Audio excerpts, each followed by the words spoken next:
In the summer of 1883, federal investigators arrived at what locals called the Garden of Eden, a Christian community in southwestern Kansas that had been mysteriously abandoned overnight. What they discovered beneath the flower beds would haunt them forever. 9 families had vanished without a trace over 11 years, their leaders claiming they had departed for missionary work. But investigators found skeletal remains buried in mass graves, their life savings stolen. The New Eden Christian community wasn't a sanctuary, it was a killing field. Before we continue with the story of Prophet Isaiah Richardson and his family of killers, this channel isn't for everyone. Only for the bravest souls who dare to uncover the truth behind America's most disturbing mysteries. If you're brave enough to hear stories that few channels tell, hit that subscribe button and tell us in the comments what stage you're listening from.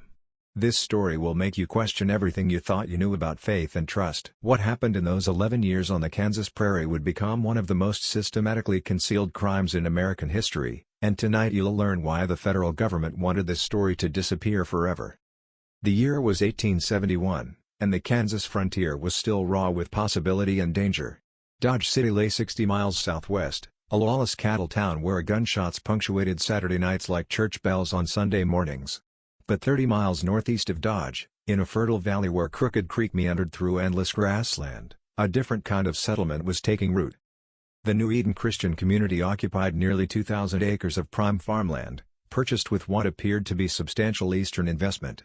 Unlike the rough-hewn homesteads scattered across the prairie, New Eden boasted impressive wooden structures, a grand meeting hall with stained-glass windows shipped from Chicago, multiple dormitory buildings that could house dozens of families, workshops for blacksmithing and carpentry, and most striking of all, the Prophet's house, a 3-story Victorian mansion that seemed impossibly grand for the Kansas wilderness. Prophet Isaiah Richardson had arrived in Kansas in the spring of 1871 with his wife Elder Sarah Richardson and their 23-year-old son Joshua. Isaiah was a tall, commanding figure with steel gray hair and piercing blue eyes that seemed to see straight through to a person's soul. His voice carried the authority of someone who had communed with the divine, deep and resonant, capable of making grown men weep with conviction or tremble with fear. Sarah, his wife of 26 years, possessed a different kind of power, the quiet, watchful intelligence of someone who noticed everything and forgot nothing. She managed the community's daily operations with an efficiency that bordered on supernatural. Joshua, their son, combined his father's physical presence with his mother's calculating mind, serving as the community's enforcer and the one who welcomed new families to their promised land. The Richardson family preached a unique doctrine they called divine simplicity, the belief that true Christians should abandon worldly possessions and live in communal harmony, sharing all resources for the greater glory of God. They promised arriving families a life free from the struggles of frontier existence, no more failed crops, no more fear of Indian raids, no more winter starvation. In exchange, families would contribute their worldly goods to the community treasury and submit to the spiritual guidance of Prophet Isaiah. By the end of 1871, 14 families had joined the community. By 1872, there were 28.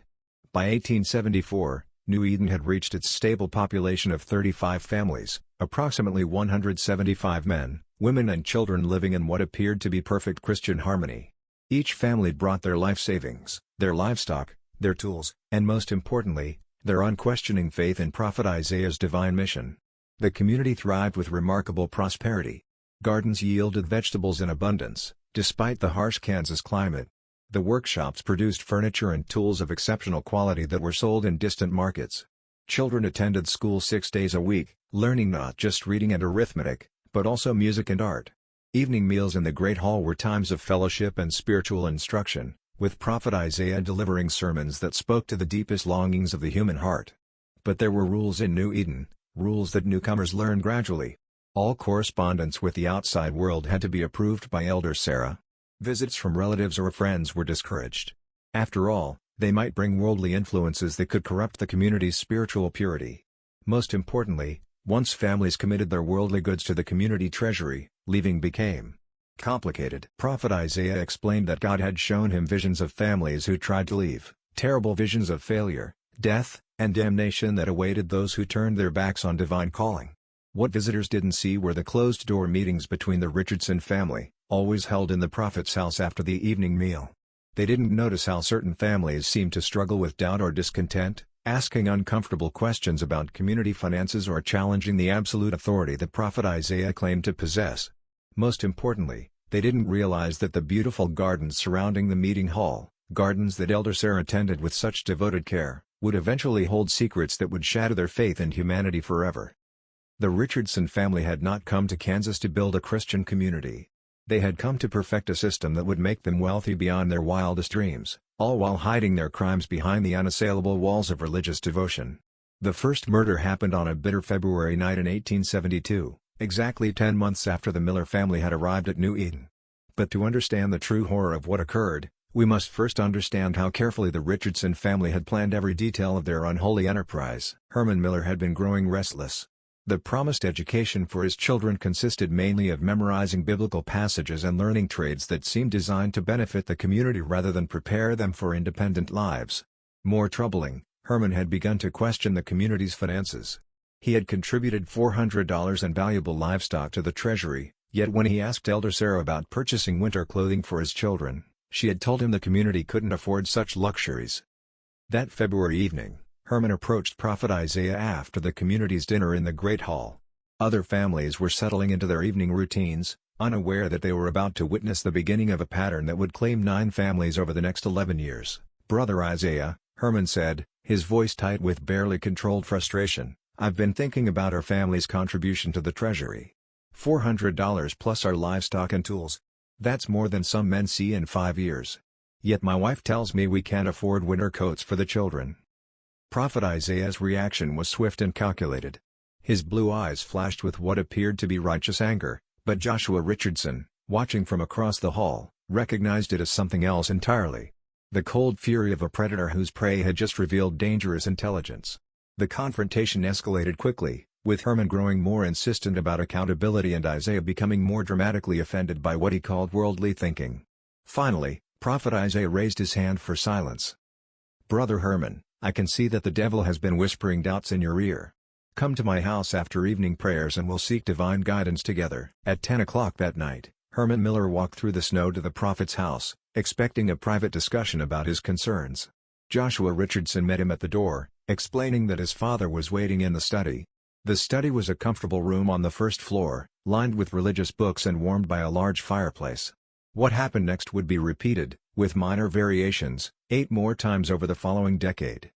"Brother Herman," Isaiah began, his voice gentle and concerned, "I want you to know that I understand your worries, but God has shown me something remarkable about your family's future. A special mission that will bring great glory to His name." As Isaiah spoke, Herman noticed that Joshua had entered the room and was standing behind him. Something in the younger man's posture made Herman suddenly uneasy, but before he could turn around completely, Joshua's powerful hands were around his throat. The struggle was brief, but violent. Herman Miller was a strong man, hardened by years of frontier life, but he was no match for Joshua's calculated brutality. Within minutes, Herman's body lay still on the study floor, his neck broken with professional efficiency. The Richardson family had practiced this technique before coming to Kansas, perfecting their method of killing without leaving obvious wounds or excessive blood. They had also prepared for every other aspect of what they called the harvest. While Joshua disposed of Herman's body in a specially prepared pit behind the prophet's house, Isaiah and Sarah went to the Miller family's quarters. They woke Ruth Miller with gentle voices, explaining that Herman had suffered a heart attack during their prayer session and had passed peacefully into God's arms. 3 days after Herman's murder, the Miller family supposedly departed for California in the early morning hours before the rest of the community awakened. Prophet Isaiah explained that Ruth had received a divine vision calling her family to missionary work among gold miners, and that Joshua had escorted them to the railroad station in Dodge City. Of course, the Miller family never left New Eden alive. On that cold February morning, Ruth Miller and her 4 children joined Herman in what would become Elder Sarah's memorial garden. Their deaths were swift, poison in their morning coffee, administered by Elder Sarah with the same gentle care she showed in all her domestic duties. By the time the rest of New Eden awakened, the Miller family's belongings had been carefully sorted and stored. Their valuable items would be sold in distant towns. Their life savings would be added to the Richardson family's growing treasury, and their bodies would be buried in what Elder Sarah would designate as the community's first memorial garden. A beautiful flower bed where the faithful could remember departed loved ones and pray for missionaries spreading God's word in distant lands. The other families in New Eden mourned the Miller family's departure and prayed for their success in California. They had no idea they were praying over their graves. The months following the Miller family's disappearance established a pattern that would become terrifyingly routine over the next decade. The community entered a period of mourning and reflection, with prophet Isaiah delivering increasingly powerful sermons about sacrifice, divine calling, and the temporary nature of earthly attachments.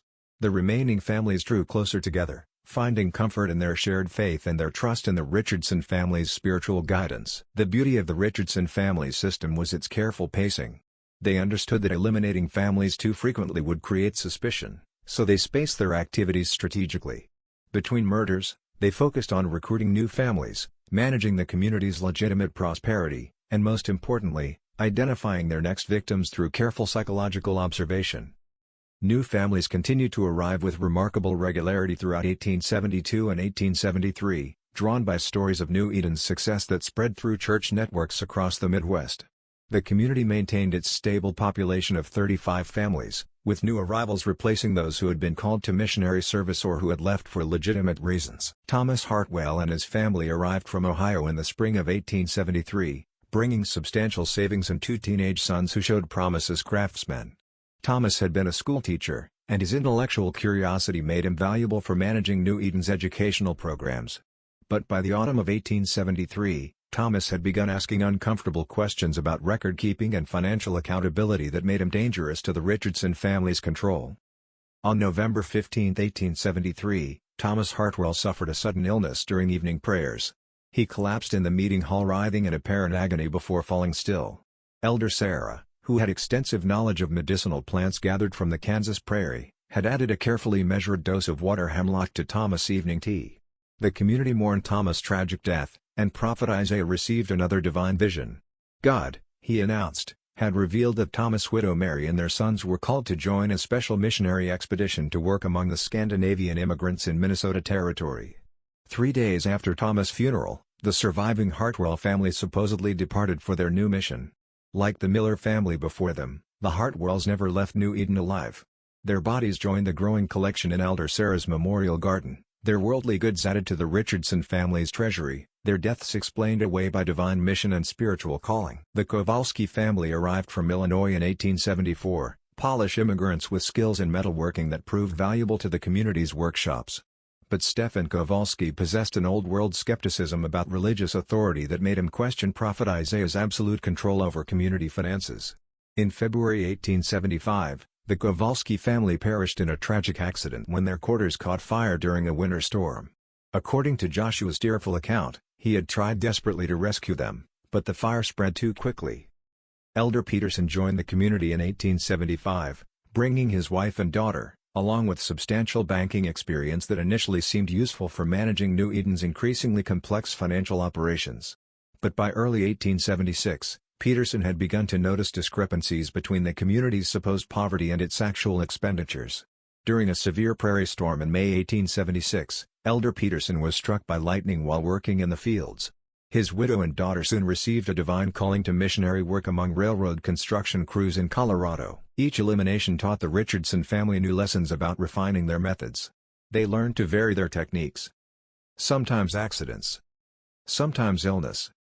Sometimes divine calling that separated families from their resources before their elimination. They also discovered that maintaining detailed records of their victims' assets, while dangerous, was necessary for converting stolen property into usable wealth through sales in distant markets. By the end of 1876, 4 families had been eliminated, and the Richardson family's private treasury contained nearly $50,000 in cash, plus valuable property and livestock.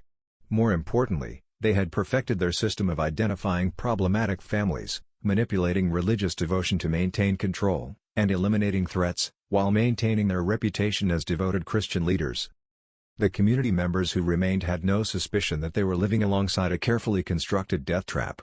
The vast majority of families lived peaceful, productive lives in New Eden for years.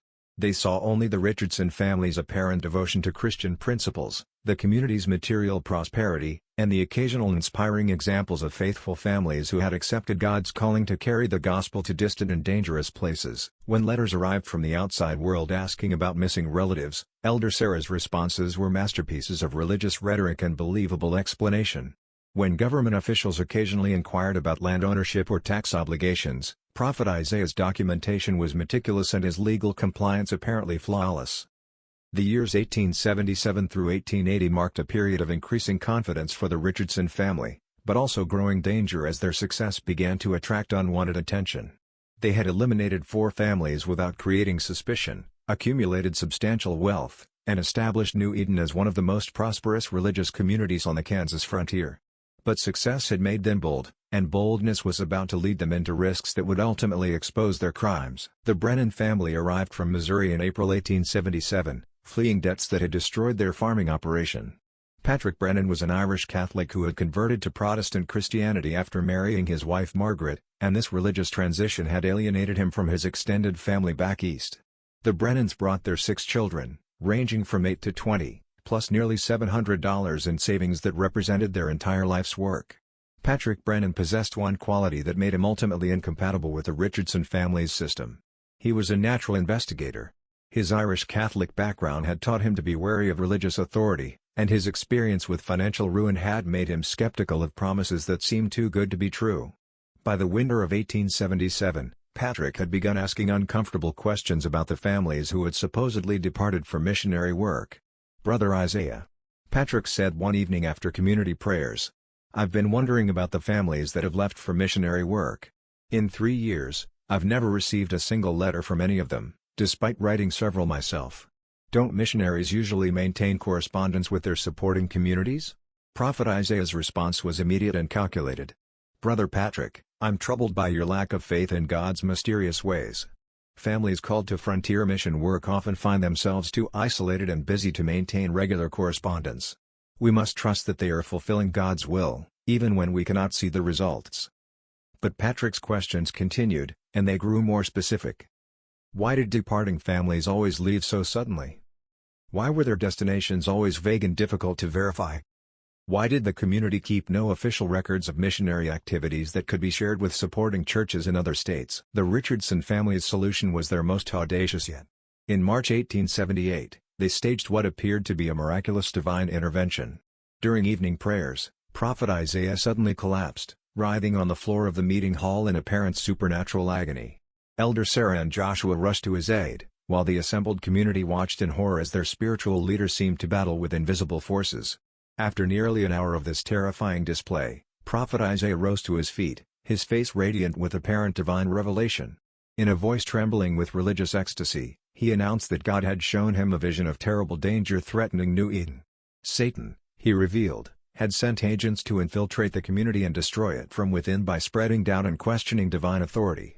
Patrick Brennan, identified by this revelation as the primary agent of Satan's influence, faced a choice: submit completely to Prophet Isaiah's authority or be expelled from the community to face the harsh Kansas prairie alone with his family. His wife Margaret, terrified by the supernatural events she had witnessed and desperate to protect her children, begged Patrick to apologize and demonstrate his renewed faith. Patrick's capitulation was complete and heartbreaking. He publicly confessed his sins before the entire community, admitted that Satan had corrupted his thoughts with doubt and suspicion, and pledged absolute obedience to Prophet Isaiah's divine guidance. But the Richardson family had no intention of allowing Patrick Brennan to live. His questions had been too intelligent, his skepticism too dangerous, and his influence over other families too significant. On April 20, 1878, Patrick Brennan died in his sleep, apparently of a heart attack brought on by the spiritual stress of his battle with Satan. Margaret Brennan and her 6 children, devastated by Patrick's death and convinced that his doubts had somehow caused his divine punishment, readily accepted Prophet Isaiah's revelation that they were called to missionary work among Irish immigrants in Colorado mining camps.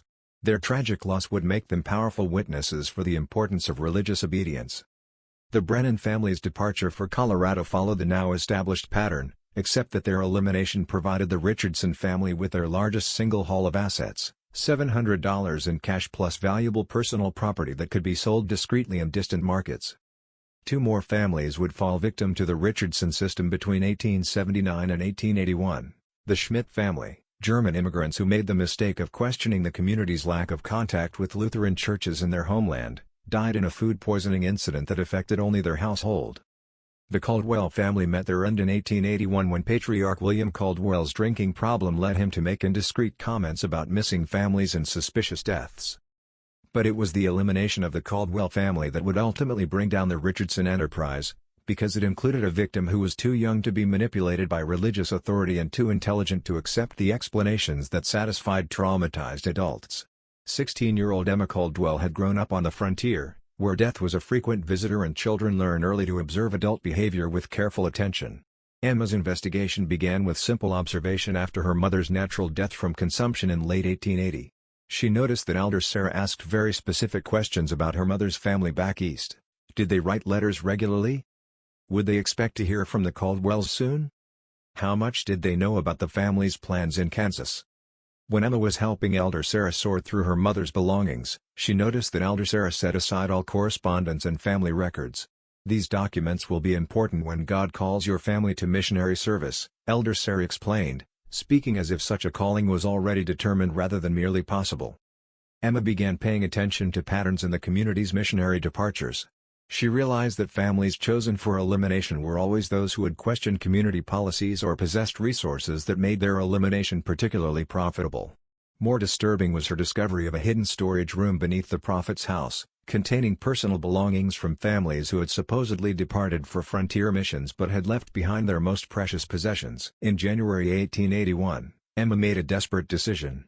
She wrote detailed letters describing her observations and suspicions, addressing them to the sheriff in Dodge City, the federal marshal in Wichita, and her mother's brother in Illinois.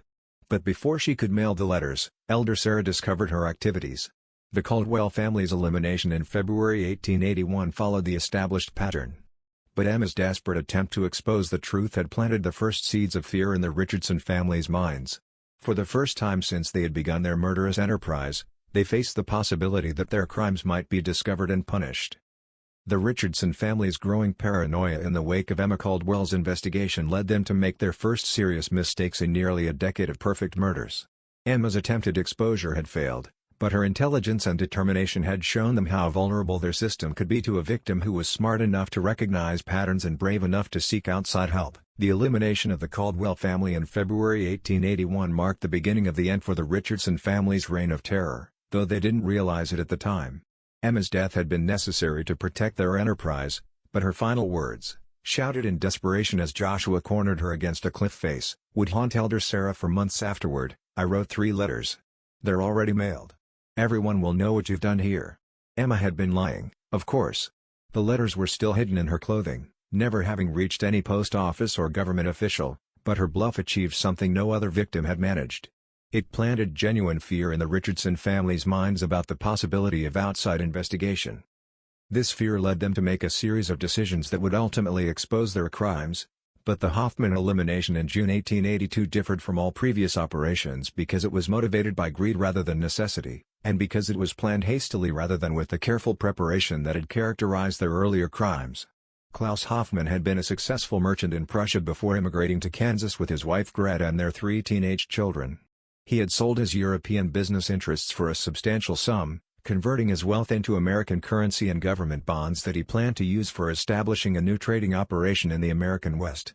The Hoffman's family's arrival at New Eden in May 1882 represented the largest single financial opportunity the Richardson family had ever encountered.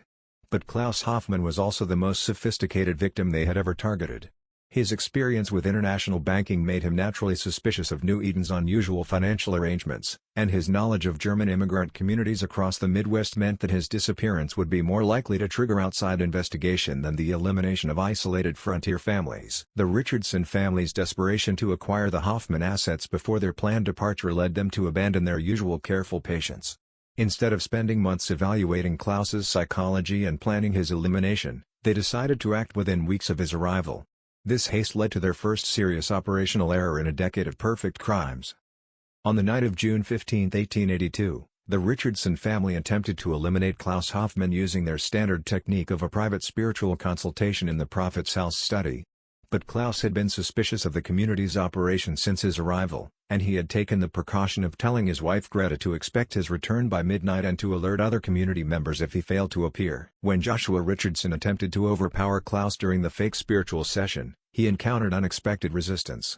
Klaus Hoffman was not only younger and stronger than previous victims, but he was also prepared for the possibility of violence. The struggle that followed was loud and prolonged, creating noise that could be heard throughout the prophet's house and raising the possibility that other community members might investigate.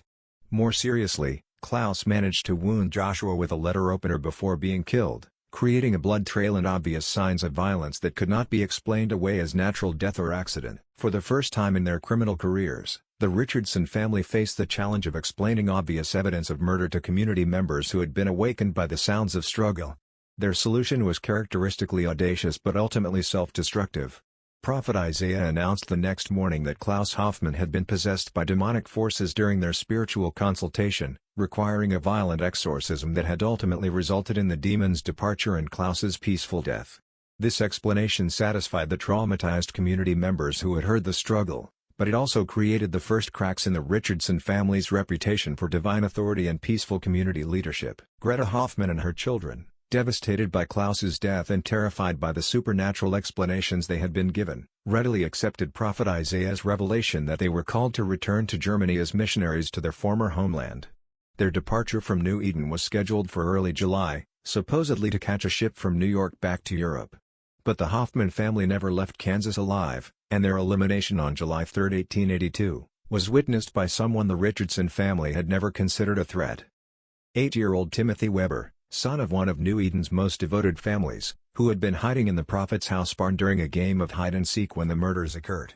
Timothy saw Joshua Richardson loading bodies into a wagon and heard Elder Sarah giving instructions about burial locations in the memorial garden. The child was too young to understand the full implications of what he had witnessed, but he was old enough to realize that the Hoffmann family had not actually departed for Germany as announced to the community. Timothy's innocent questions to his parents about why the Hoffmanns were buried in the garden instead of traveling to Germany created the first serious crack in the Richardson family's control over community information. When Timothy's father, Elder Weber, approached Prophet Isaiah with his son's confused report, he received explanations that seemed increasingly strained and inconsistent. For the first time in 11 years, a member of New Eden's community began to seriously question the official explanations for mysterious deaths and sudden departures. Elder Weber's growing suspicions, combined with his knowledge of Timothy's eyewitness account, created a level of internal threat that the Richardson family had never faced before. Just when everything seems to be coming to a head in this terrifying tale of New Eden, I want to pause for a moment. If this story is giving you chills, share this video with a friend who loves dark mysteries. Hit that like button to support our content, and don't forget to subscribe to never miss stories like this. The truth about what happened next is even more shocking than what we've uncovered so far. Let's discover together how this house of horrors finally came crashing down. The Richardson family was about to discover that their decade of perfect murders had finally created a witness they could not eliminate without destroying the community that provided cover for their crimes.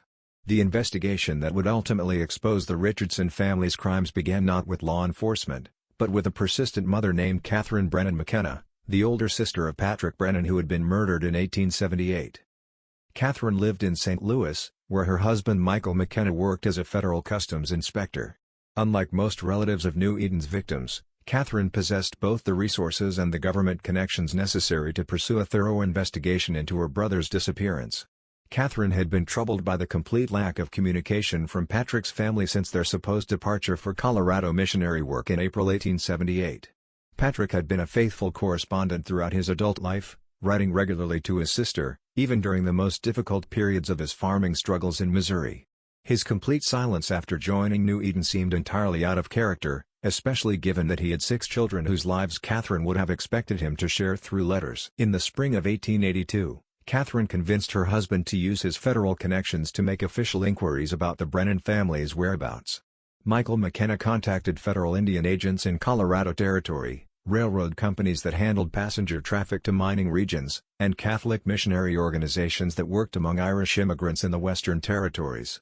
The results were disturbing.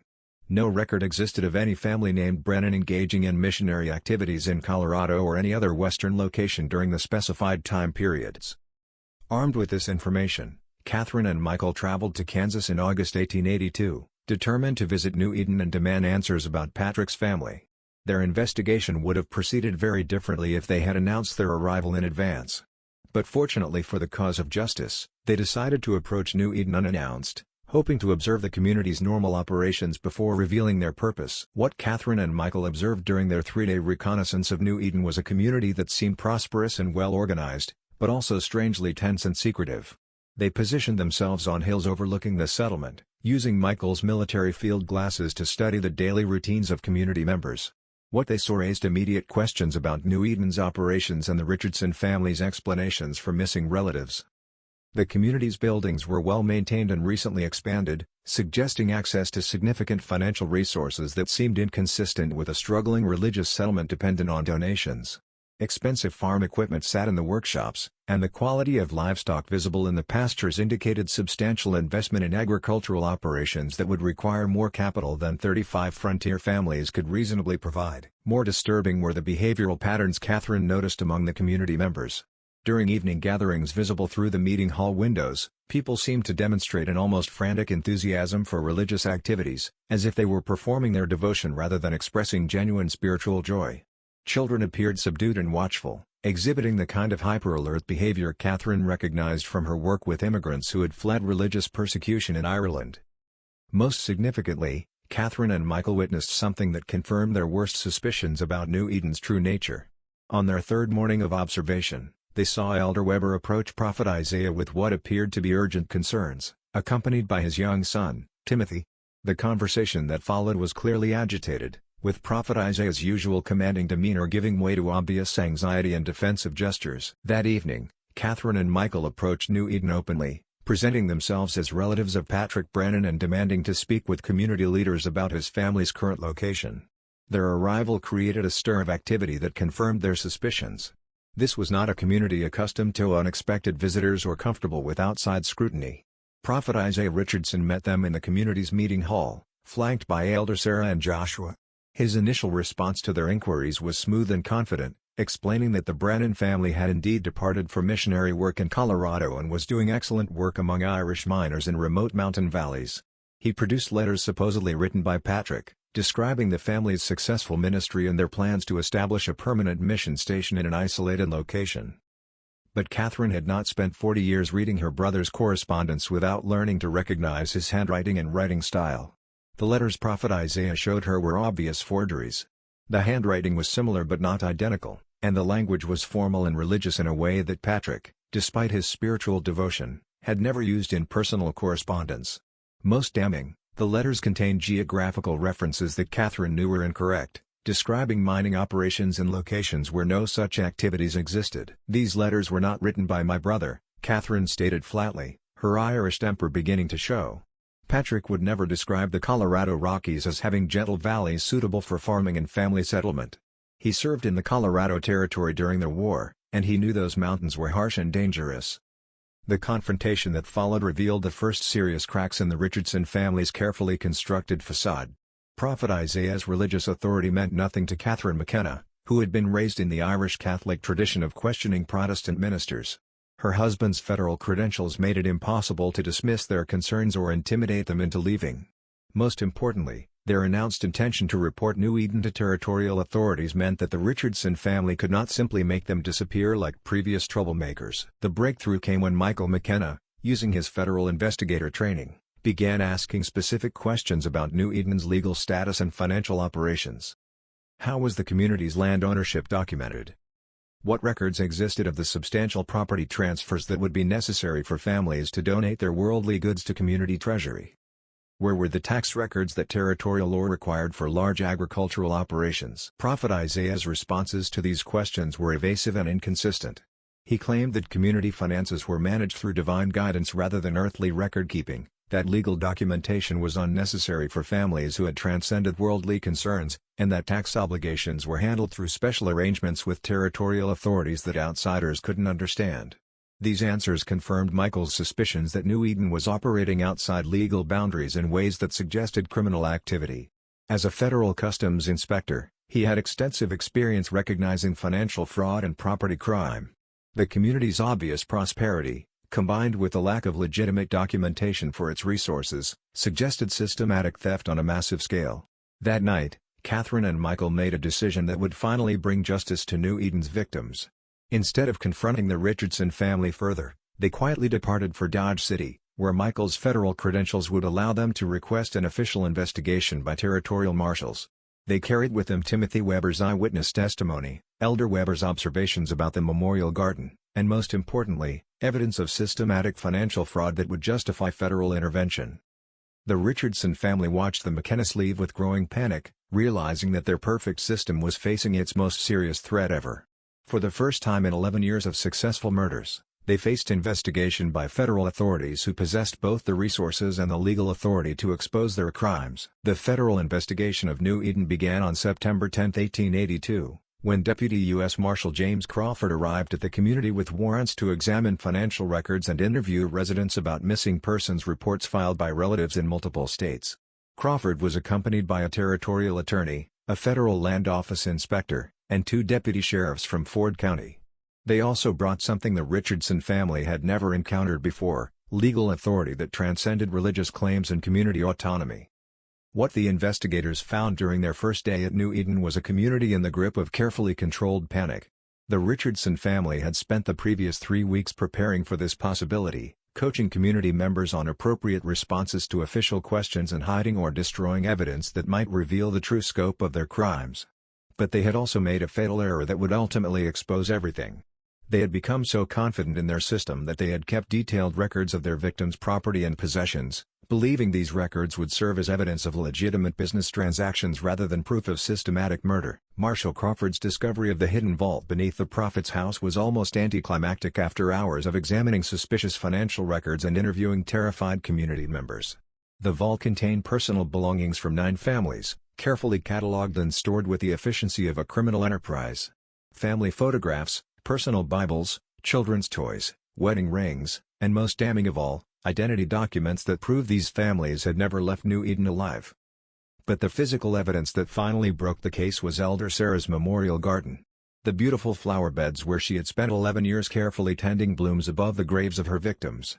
When investigators began excavating the garden based on Timothy Weber's eyewitness testimony and his father's observations, they uncovered a carefully organized cemetery containing the remains of 47 men, women, and children buried in family groups with their personal possessions and arranged with the same meticulous attention to detail that characterized all of the Richardson family's shady criminal activities. The Richardson family's arrest was swift and absolute. Prophet Isaiah Richardson, Elder Sarah Richardson, and Joshua Richardson were taken into custody and charged with 9 counts of first-degree murder, along with numerous charges of fraud, theft, and conspiracy. The surviving members of New Eden, traumatized by the revelation that they had been living above a mass grave for years, provided testimony that painted a horrifying picture of systematic manipulation, religious abuse, and calculated murder. The trial of the Richardson family became one of the most sensational criminal cases in Kansas territorial history, attracting newspaper coverage from across the nation and sparking congressional debates about federal oversight of religious communities.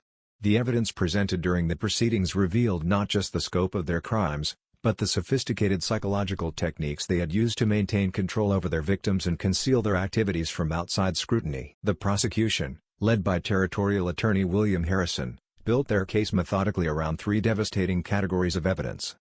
Physical proof of the murders found in Elder Sarah's garden. Documentary evidence of systematic theft found in the hidden vault. Testimony from traumatized survivors that revealed the psychological manipulation techniques used to control community members. The physical evidence was overwhelming and undeniable. Coroner's examinations of the 47 bodies revealed a consistent pattern of death that demolished any possibility of accidental mortality or natural causes.